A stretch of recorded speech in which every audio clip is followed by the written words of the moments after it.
Hello and welcome to a very special episode of In Transit with Sundae Bean. We are recording from New York City in honor of our 300th episode and marking the 6th year of the podcast. It is 1 p.m. in New York, 8 p.m. in Johannesburg, and 1 a.m. in Bangkok.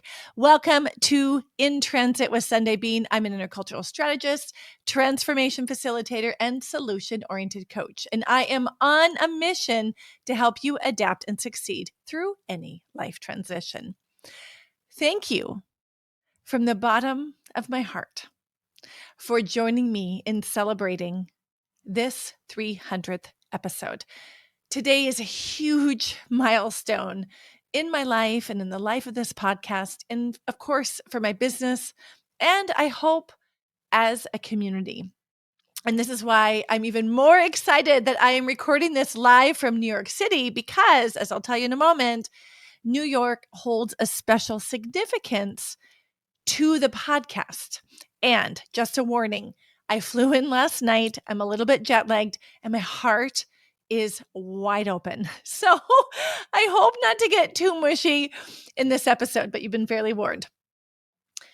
I am humbled that you are still with me. 300 episodes in, it's been an incredible journey. And to celebrate that, I wanted to give you a sneak peek on how it all got started and then highlight the most recent 100 episodes in 3 ways. First, a sneak peek into some of the personal evolution that was going on in my own world, how that impacted and how you saw that come through in the podcast. Then also from a business perspective, what seeped through. And then, of course, I want to talk about the impact on my clients and my listeners, which episodes sort of hint to that. And then maybe a little bit about what's next. So, here we go. I've been thinking about this all morning. This morning I woke up. I got a great night's sleep considering the fact that I'm on a 6-hour time difference. And I walked around the city. I saw Rockefeller Center. I saw Times Square. I went to Central Park. I went to Grand Central Station, and it just lifted my spirits. And I've made a few special episodes around the city, or a few videos for you around the city to sort of honor and celebrate this event. So if you haven't seen them on social media, do check them out. Because New York is a little bit a birthplace of the podcast. And I'll tell you a little bit about how that came. Now, in 2016, I was working with a media team, a media agent, to help get my message out there more. I'm all about impact, and we were looking at ways that I can create more impact for those that I want to serve the most. And one of the things that we did is we distilled the years and years and years of learning and strategies that had been coming up in my coaching for my community into a program called Adapt and Succeed. And that's how we got to get to know each other and work together. And I came to New York City. I recorded the podcast, and we had a wonderful time together. He was very, very direct with me. And when I got back, he said, "Listen, Sundae, I know you're ambitious." He said, "I know that you want to make an impact. But if you want to make an impact, you have to stop blogging." He goes, "I've seen you. I've met you. People need to experience you." He said, "You need to stop blogging and start a podcast. If you want to make an impact, that's the way you're going to do it." So here I am. I don't even listen to podcasts. I hate the sound of my voice. And he's telling me I should start a podcast. Right? So he convinced me because I am super committed to this idea of making an impact. I knew I would be able to reach more people if I did that. Right? And for me, this is so personal. Your journey is personal. My journey is personal. And writing, while a really effective medium, isn't always the best way to convey that. So in around November, December 2016, I recorded the first episodes of the podcast. And at that time, it was called Expat Happy Hour. And we released them January 30th, 2017. So if you haven't checked them out, do not check them out. They're awful. I mean, they're good content, but when I listen to the quality of my recordings, I listen to what I was doing then. Oh my God, I was such a beginner. But you know what? I sucked at it. I did, but I'm proud of myself because I learned how to do it by doing it. I didn't wait until I was good to start. I started and I grew. And this is what I teach my clients all the time, right? So when I look back on episode 1, 2, 3, 4, probably very early, the first couple dozen, there's like change shame where I have a podcast episode on this. We'll have to link it for you, but where I have a little bit of shame around how much I've changed. I'm proud of how I've developed, but I'm shamey around where I used to be. And I'm grateful those episodes are still live because I can honor my growth. And I even had I did this challenge inside my free community in Transit Hub. And I shared one of the old episodes, I think like episode 3 about celebrating. And it's still really relevant content wise. And one of the members of my community said she'd noticed a dramatic difference from those early episodes to my new episodes. And she said, not as a criticism of how bad the first episode was, it was a compliment of the growth. And so I'm keeping it out there. Honest to God, my stomach turns when I think about it. But if you've been here since 2017, thank you for sticking with me. And if you want to celebrate the journey of building competence, just listen to the earlier episodes and then listen to the ones now. Like that's what growth is. It doesn't happen by itself. You don't achieve mastery by hiding, right? You put your skin in the game and you go for it. Anyway, that's a little rant, but it's relevant to the journey. So back in January 2017, we had 4 episodes that went live so that when people were interested, they could listen to more than one. Had some amazing guests on early in the show, and I thank them for their support before I even had an audience, right?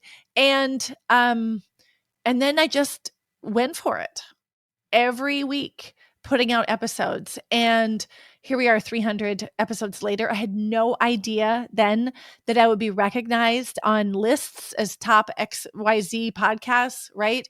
That I was able to look on the tracking and find out that my podcast was consistently in the top 5% globally. Like, what the heck?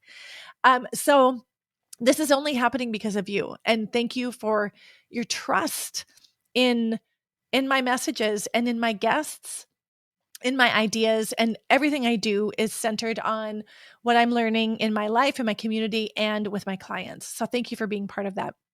Today, as I said, I'm going to focus on 3 things: my personal evolution in the last 100 episodes, what's been going on, and how that has trickled through into the episodes. Then we'll focus on a bit about my business, and then talk about some of the client impacts that hopefully can help you as well if you haven't heard those episodes. So this last 100 episodes, I've done a reflection at episode 100. I had some amazing friends and clients celebrate with me, and they made this gorgeous video. I'll have to dig that up again.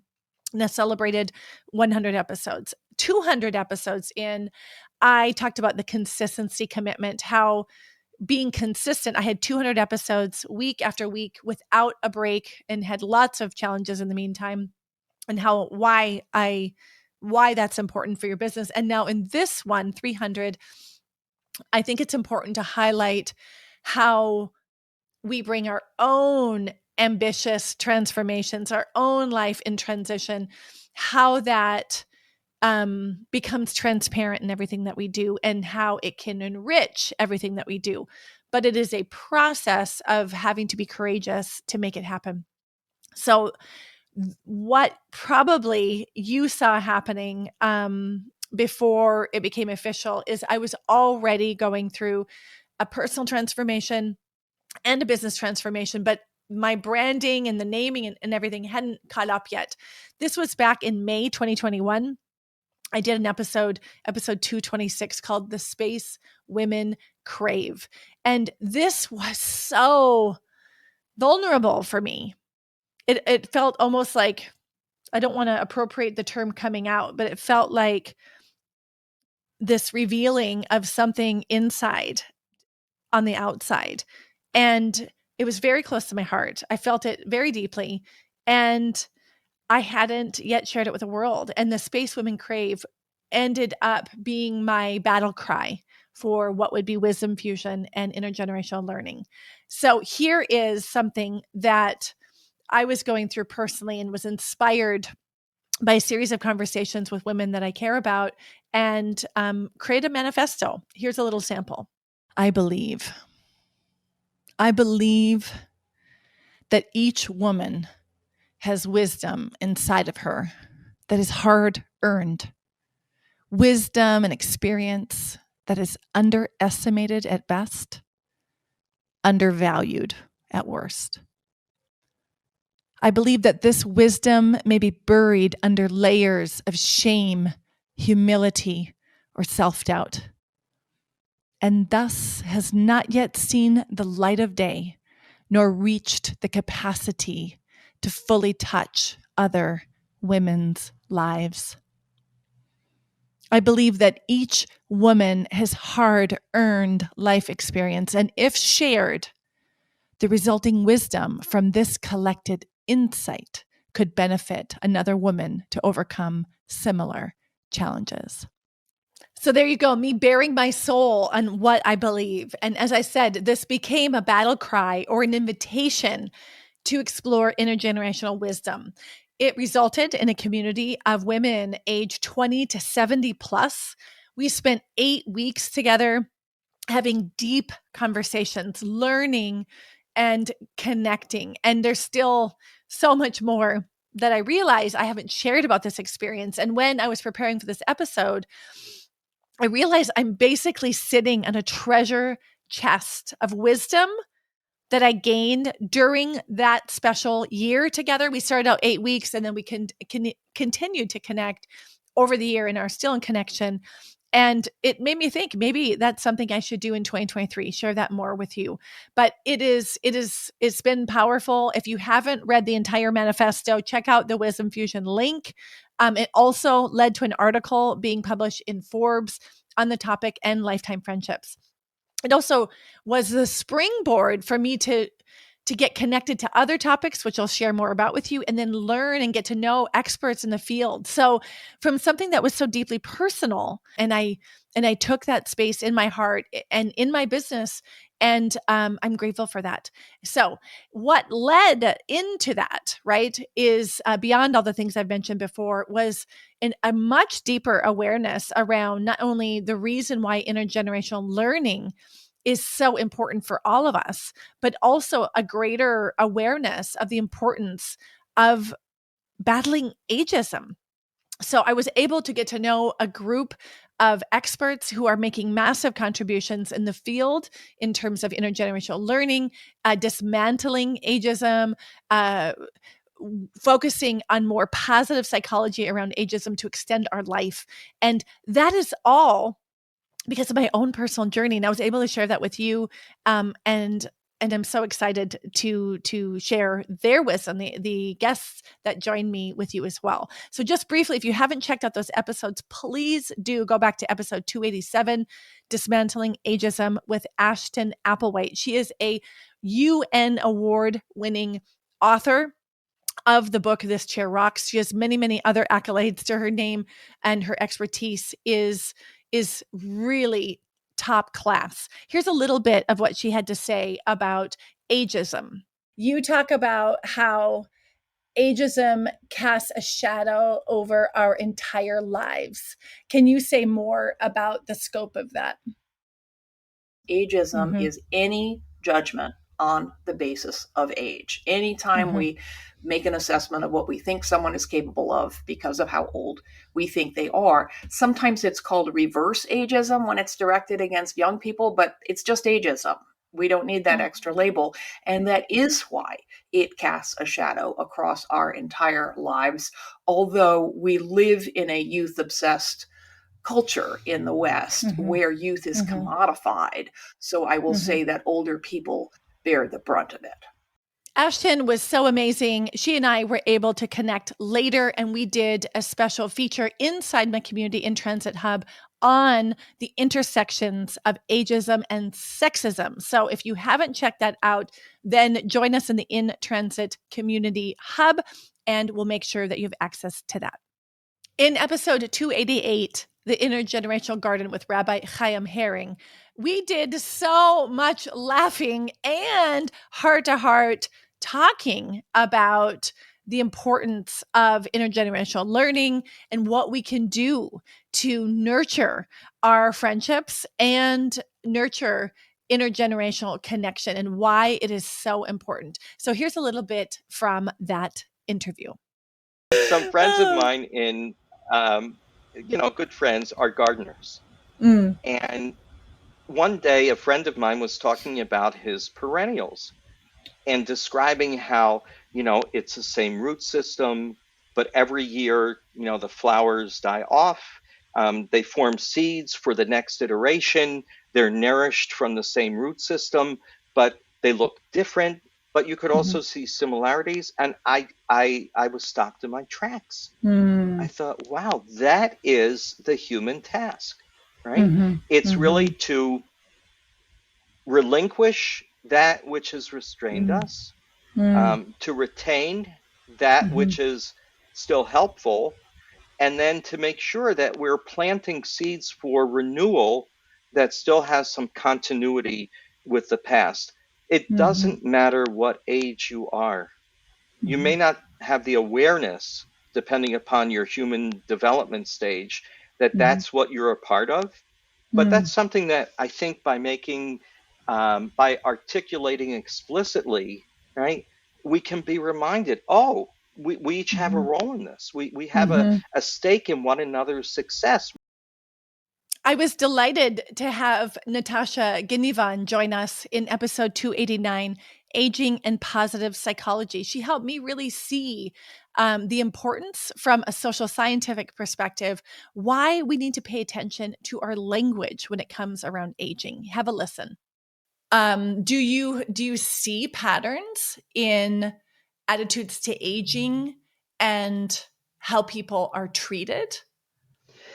Yes, I mean, I have to say that, unfortunately, ageism and things like elder abuse can occur in, collectivist cultures, and it's known from a recent report from the World Health Organization that, like 1 in 2 people have moderate to high ageist attitudes. However, I think that, when you have cultures where individuals are sort of raised to be mindful of, keeping group harmony with this idea that they probably should, show some respect to their elders, I think that informs your thinking as you grow up that, not only is that a great thing to keep group harmony within the family structures, but it's also for your own sort of psyche around aging and your own future self, you'll feel better, because we know from the research that Professor Becker Levy and many others in that space do, that as we transition through aging and sort of, as we get older, if we haven't had more of these more positive attitudes around aging when we're younger, our own negative attitudes can actually turn on us as we get older. And that's one of the things that we sort of are recognizing now more and more with the research. I think what I appreciated most about this series is that by looking at the lens of ageism, we were also able to see how that bias and stereotyping actually is compounded by all the other ways that we stereotype and have bias against people. So if we enter through the access or the lens of ageism, we're actually able to see the implications of other forms of discrimination even more clearly. So it helps as if we don't need more sense of urgency, but it helps see with even greater clarity on the sense of urgency that we have to break down some of the biases that we have and the structures that are in place that actually harm all of us and harm some of us way more than others. And it's through that lens of ageism that we can begin to have that conversation. Okay, so far I've talked about my personal journey, looking at this lens of intergenerational wisdom and ageism, but there's one topic that was, how shall I say this? Equally uncomfortable or uncomfortable in a very different way for me. And that happened in episodes 281 and 282. Now, growing up as a kid in the Midwest from a Lutheran family, we talked about the S word. And the S word is sex. Honestly, it was kind of a taboo topic in my family. And that obviously impacted me growing up in the way in which I felt comfortable talking about sex with my friends and publicly. Even when I say this now, I'm like, oh, what are you doing, Sundae? Why are you talking to people about this subject? So I notice the restriction I have grown up with culturally, this taboo I've grown up culturally around the topic. So when I invited Irene Fehr onto the podcast to talk about sex and connection, it was a huge personal stretch for me. And at the same time, it was really liberating. So Irene and I spent 2 episodes talking about the intersection between sex and connection. Here is a listen. So it kind of sounds like you're talking about connection and vulnerability is a way to go beyond like our primal physical needs. Absolutely. Right? So absolutely. If that like I physically haven't had sex in X amount of time, now my body wants to have sex versus we haven't had sex in a while and we need to infuse vulnerability and connection to almost create desire before that physical sort of level is met, if that makes sense. Absolutely. And you put it beautifully. It's the difference between I and the biological urges and we as in sex as the connective element in a couple. Right. And so in friction sex, it's all based on I and me and my urges and my desire for my partner. The we part is part of actually the third type of sex, which is connection sex, which is really the one that's sustainable and that gets created over time. This is why friction sex and then the next type of sex that I'm about to share, they naturally die out. They naturally have a shelf life that doesn't make them sustainable. So episode 281 wasn't enough. There was too much to talk about. So I invited her back to episode 282, where we talked even more about the connection between emotion, sex, and connection. Here's what she had to say. Without that emotional connection that's going to allow both people to really tune into each other and create something new, like something new that really fits the moment, that physical pleasure is going to go away or it's going to be really minimal. Create something new to fit the moment. Create something new to fit the moment. That's really beautiful. You specialize in long-term relationships. So I'm thinking that's a lot to ask for, creating something new to fit the moment when you've been together for 25 years, 30 years. What is it that people need to keep that spirit? Well, the first and really biggest thing is to let go of this idea that you know your partner because you don't. This old idea that once we do something sexually, that is how we are, is really damaging and it's very limiting to our human potential. Who we were sexually at 16 is not who we are at 46 and 66 and 86. Now, these episodes are among some of my most listened episodes. And I am, because of that, so proud of myself for getting over myself, pushing myself to have this conversation so that you can have this conversation either with yourself or with your intimate partner, right? Or with your friends, whatever it is not have it as a taboo, to be able to have this conversation, because it impacts our emotional health. It impacts our relationships. It impacts our physical health, right? So this is an example of some of the ways I pushed myself in the last 100 episodes so that I could impact you. All right. Obviously, this is just a taste of my own personal evolution that happened in the last 100 episodes, but you can see it filtering through in the episodes, right?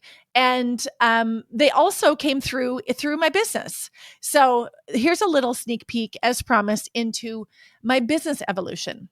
Now, if you have been following my community and my business closely, you might have noticed that at the start of 2022, I did what's called a brand evolution, or at least what I'm calling a brand evolution. By the way, 2022 feels like, I don't know, 1,000 years ago.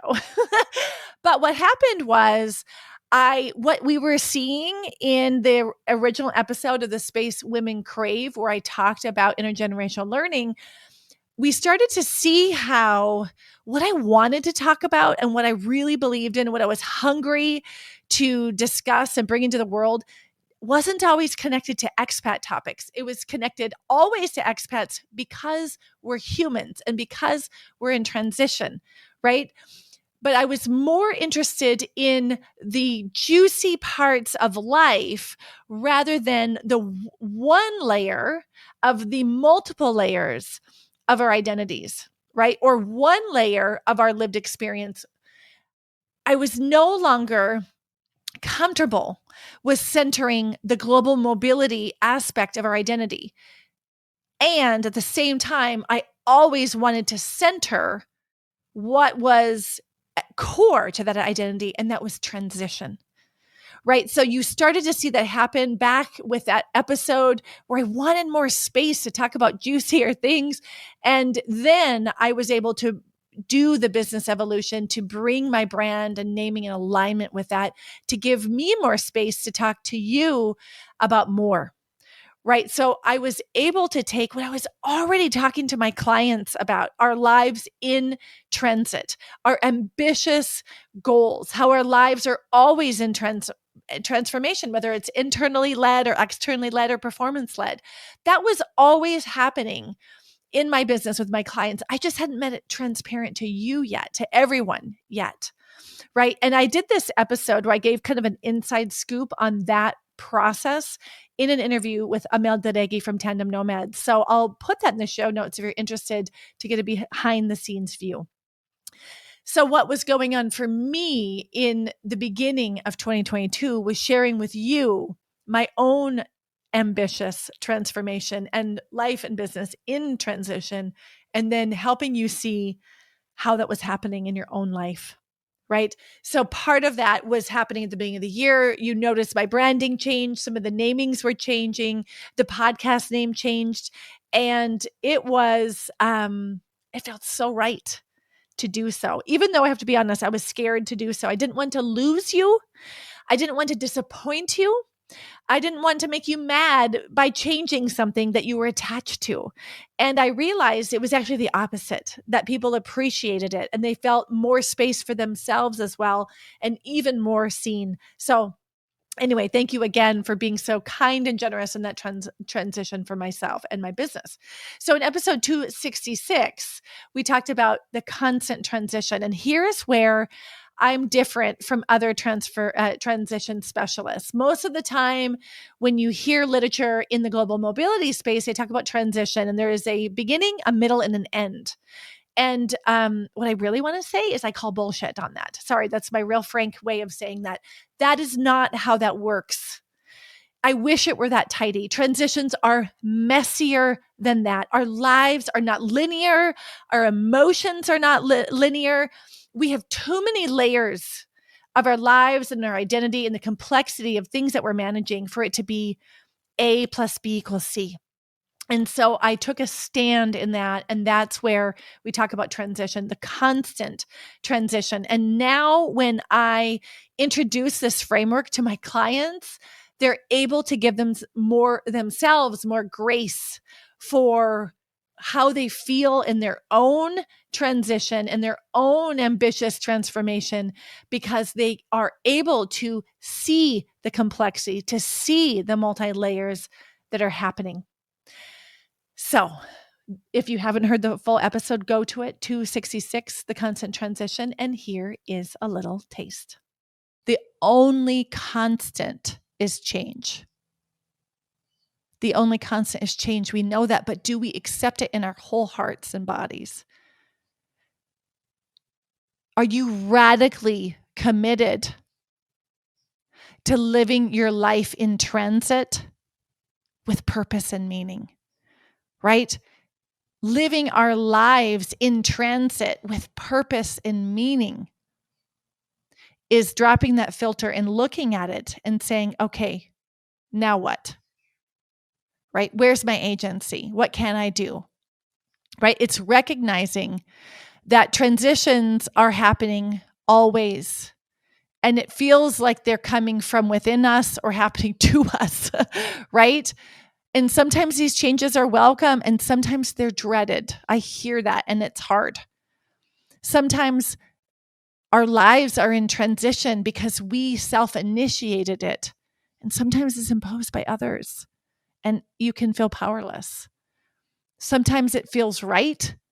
And other times it might be met with resistance from yourself or from your loved ones or your community members, right? That is what I'm talking about in this living in transit. How do we live in transit and both hold on to our agency and personal power and recognize the power these personal, familial, health, community, and global transitions have on us all at the same time? As you can see, that episode is all about really tapping into your own personal power when you feel like everything else is changing.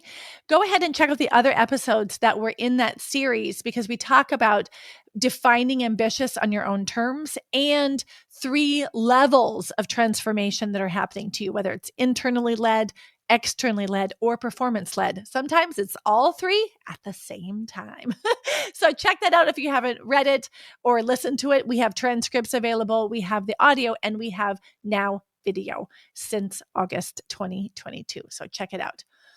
Now, as I said, my own life and business has been in transit since 2016, right? And one of the things in one of the ways in which it has been in transformation is that I have increasingly amplified my commitment to showing up more responsibly as a business owner and in doing my own work as it relates to social justice. And I say it forefront, fallibly, imperfectly, and inconsistently, but continuing to commit and recommit to the work. And Trudy LeBron has been such a powerful mentor to me on that front, along with a host of another, a whole list of other amazing thought leaders in the field. But she has been someone who's been by my side, and she articulates something in this episode, which I'll let you listen to, that I originally learned also from Naomi Hathaway.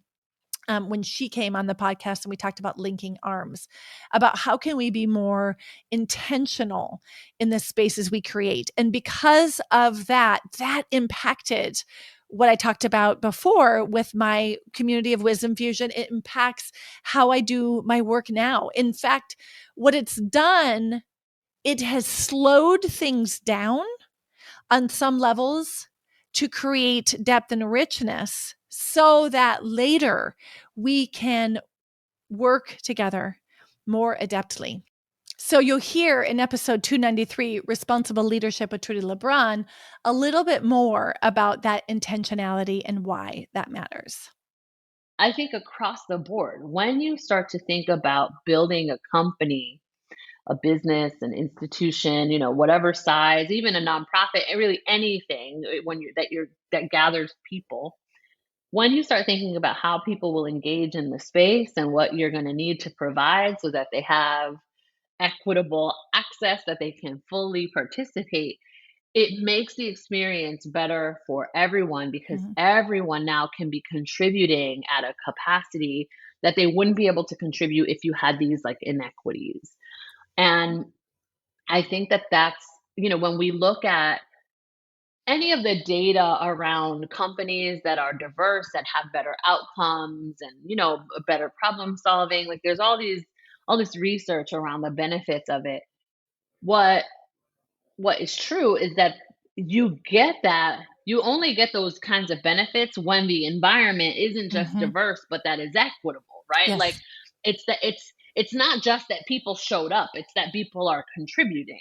Right. And so if you don't have an environment, or if you only have an environment where people get to show up but they can't contribute, you don't get any of the benefits of, kind of having that diverse, equitable space. So you can see in that episode, we talk about the intentions and how having clear intentions to create that space actually leads to more equitable treatment and results, right?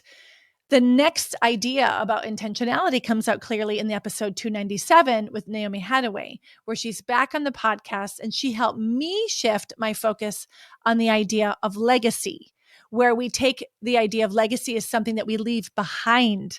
And she actually says it's something you can set as an intention to carve the path forward. And that is something that has shifted how I see myself, the impact I'll leave with my work, my business, and as an individual. So here it is with Naomi Hathaway in Legacy by Design, episode 297. If we flip the switch and toggle forward thinking instead of only in the back, that lets us lay out this beautiful runway of what do you want your legacy to be? How do you want it to align to your values? And then you can pull in whatever you're working on, a project, a team you're working with, whether it's an individual journey, whether it's even as simple as preparing for your own death, which is something we all have to face. You can then lean into your values and lean into a way that really does create that legacy. So a lot of times we also think about the red thread of our life and looking back. What are the things that that stay true as we navigate different things and navigate different projects and experiences? And we always look back and say, well, that's the red thread. All right, there you have it. I feel like I've just bared my soul to you about my own personal and professional journey in the last 100 of these 300 episodes. I do that because I want you to see the transformation, the transitions that have been happening in my own life and how that manifests in what I share with you, right? I think it's important that we make transparent our own journeys. So when you're on yours, that it is normalized and you can see why it is worth it. Why is the work worth it? Because none of this I've shared with you has been easy. None of it has come naturally. It has come from within, but it has come with some attachment to letting go of old patterns and letting in new patterns, right? And that is what I'm all about for you, right? I want to make an impact on you. And that's what all of this has always been about. And that's actually why I started this podcast, to impact more of you. So in the last bit of this episode, I want to share with you a few episodes from the recent 100 that have impacted my clients or have shown the impact that engaging in these kind of ideas and in coaching, et cetera, can have on your own life. And episode 218 was kind of a spontaneous thing that happened. One day I went into my community, the In Transit Hub. It's a free Facebook community that I have. And I said, hey, anybody want some free coaching? I'm going to offer that to you. And in exchange, we'll edit it, make it short, and put it into a podcast. And I got an answer from someone in the community who is a regular member. And she said, Sunday, I am feeling so stuck. I don't think this will help, but I'm willing to give it a try. And here's a glimpse of the big shift that happened in our mini session. It's called From Stuck to Sorted in 22 Minutes. Right. So if you're standing there on the road, how tight are the bungee cords right now? They're not. They're loose at the moment because I'm not moving anywhere. I'm sort of just stood. They're okay because I'm making that decision. Which way do I go? I don't even know what the right bungee cord is. I don't know what that one is. I know the left one is moving towards my dream, and I know straight on is staying where I am now, on the path that I am now, but I don't know what the right one is. I don't know what that one is. Why don't you pause for a second? Just get quiet and listen for what that might be.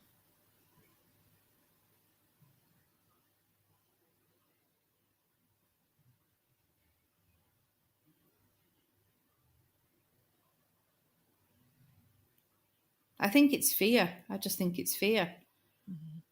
I don't think it is a destination. I think it's just fear. Sharon, I have chills up my arms right now. I have tears in my eyes right now. You are amazing. Look at how hard you're working and how clear you are being with yourself on where you are in this process. So you can see chills up your arms, tears in the eyes. It was a powerful 22 minutes.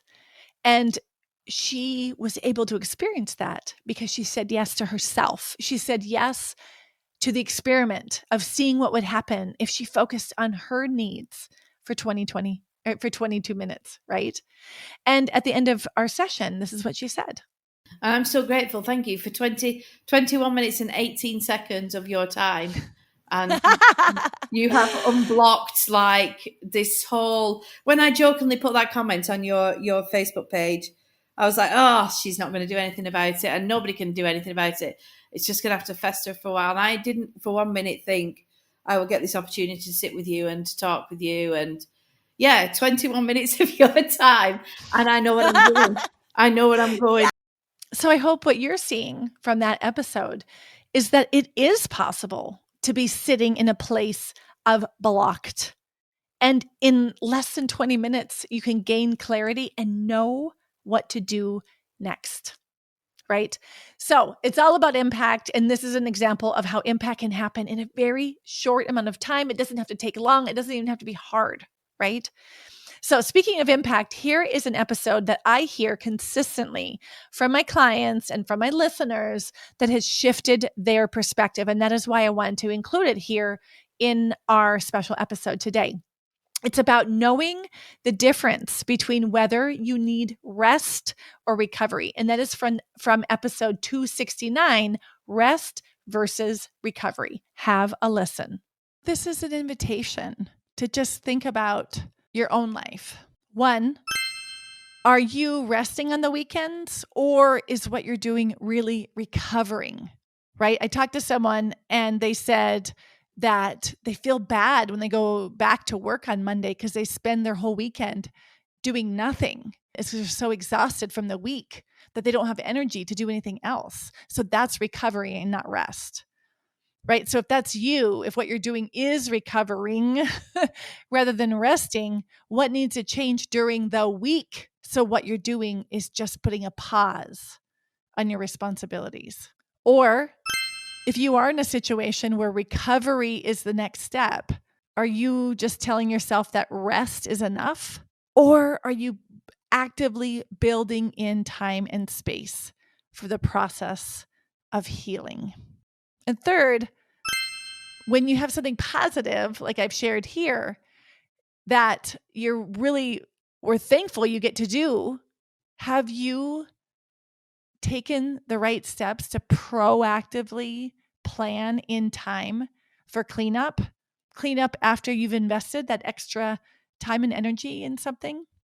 Right? My hunch is that many of you can see yourselves in these scenarios because I'm seeing it all over me and I'm seeing it myself. So I hope you pause and answer those questions for yourself. And if you're not sure whether you're in recovery mode or need rest, chances are you probably are in recovery mode and need to do a bit more. So definitely check it out. All right. So I've shared a few ways in which clients have been impacted, either through coaching or through an episode. And now I want to focus a little bit less on the personal side and more on the business side. And one of the episodes I want to draw your attention to is episode 278, called The Biology of Business. Here, I share what I call the head to toe exploration of your business. And this is exactly what I teach inside the program Global Coach Coalition. I give you the categories and the key questions you need to be asking in your business from head to toe. Now, the thing is, I use this in my own business. When I was going through my brand evolution, I went back to my own material and I asked myself these critical questions. Listen in on this question that could change everything. When we're looking at head to toe analysis, this is a framework for you to do a deep dive in your business right now and see what areas need more attention and where you're doing just fine. So the first one is the head of your business. The head of your business is get in your head and ask the question, why? What is your big why? Right? Whether you're at the very start of your business, you ask yourself, why do I want to do this? What am I doing this for? But if you're in the middle of your business, you have to ask yourself, hey, this is hard. Why is this all worth it? Right? So those are important questions to ask yourself about the head of your business. If you've been in business for a few years, you might want to ask yourself, does it still feel worth it? I know it seems like kind of a contentious question to ask, but it's important to pause every once in a while and go, hey, does this really feel like I am living the type of business I intentionally try to create? Many times where I pause and I ask myself that same question and I say, not quite. It doesn't feel exactly how I wanted. So now the question is, what has to change for things to feel even better? What has to change for me to want to move forward and have it feel completely worth it? So there you go. Start with the head of your business. Ask yourself, what is your why? And if you've been in business for a while, it is so important to revisit this question because your why changes. Now I'm hitting my 10th business anniversary in June this year, and my why has changed dramatically at least 3 times. And returning to your why will help you keep the alignment between what's going on for you personally and what's going on outside of you in your context, as well as what you want to be seeing in your business. So definitely ask yourself that question if you haven't already. This is what I use with my clients inside Global Coach Coalition. And we start with our why, but then we go through all the other parts. We talk about the face of our business, the heart of our business, the skeleton of our business, and more. Because if one thing in your system, right, let's say in your body, is impacted negatively, everything else is connected. And that is why it's important for you to do a head to toe analysis in your business every once in a while to make sure that things are on track. Because if you don't, you might be putting your attention in the wrong area of your business. And then you're going to lose time, money, energy, and joy in your business. So go ahead and check it out if you haven't already. Episode 278, The Biology of Your Business. All right, there you have it. I hope you've seen that this podcast started 6 years ago, 300 episodes ago, because I am so committed to impact. The impact on you, on your lives, in the way that you think, the way that you engage with your loved ones, the way that you show up for your business, the way that you experience your own transitions.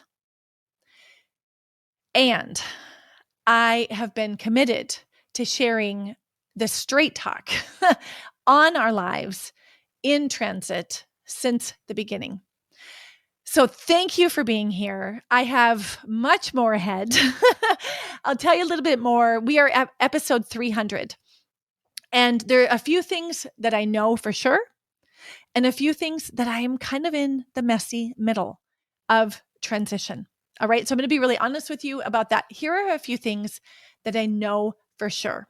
One, I am so excited that the program that I created in 2016 called Adapt and Succeed Abroad and has been tested and tried for many people from all over the world as giving them tools to make their transitions easier and help their connections be deeper and to help find more purpose, I have redesigned it, added new material, upbranded it, just basically made it even better for you. This was a labor of love that started in June and July 2022 and is now ready for you to check out. So I know for sure that this year, the impact that I want to be making in the world will be through sharing insight like I have in my podcast all this time, but in a much deeper way through my online program. It's still really bite-sized learning, but we go deeper in a kind of self-coaching guide, and you have the community of Global Coach Coalition coaches at your fingertips if you want to go further and help someone be by your side along the way besides me in teaching you the steps and strategies that have been tested in my global community. So check out Adapt and Succeed if you haven't already. It is the absolute fastest, most affordable way you can work with me, and it's immediate. You don't have to make any appointments online. You don't have to show up on Zoom. It's instantaneous and it's deep, it's fun, it's intimate, it's playful, it's professional, all of it, right? So check it out, Adapt and Succeed. It is for anyone whose life is in transition, which means it's for everyone. So check it out.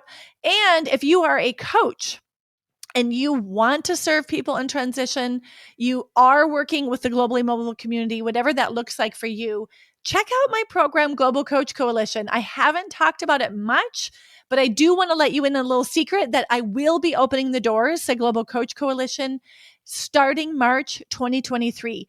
I do not know if I will offer it again in 2023. So this is absolutely the time. Check it out, Global Coach Coalition. Go online, apply if it resonates with you, and then we can connect and have a look. That is what I know for sure. That's where my energy is for sure in 2023. There are some other things that are going on that feel like the messy middle, and I'm kind of excited because I don't know what's next. I did have a hint of that in preparing for this episode, that all of the wisdom I gained from my Wisdom Fusion project, I'm sitting on like a treasure chest. Honestly, I have hundreds and hundreds of pages of notes and wisdom gained from that experience I haven't shared with you yet. So that's on my mind. Lots of other things are in transition for me personally and professionally, and I love it because I can't wait to see what's on the other side. Just like I couldn't see what was on the other side when I started this in 2016, 2017. I'm so grateful where I am now. I couldn't have seen it then, and that's how I feel about what's ahead. So thank you for being with me on this journey. I look forward to doing the next steps together. I've appreciated you each and every episode. So I'm going to leave you with the words of Nelson Mandela. He says, remember to celebrate milestones as you prepare for the road ahead. I thank you for listening to In Transit with me, Sundae Bean. Thank you for celebrating this milestone with me, and I look forward to the road ahead.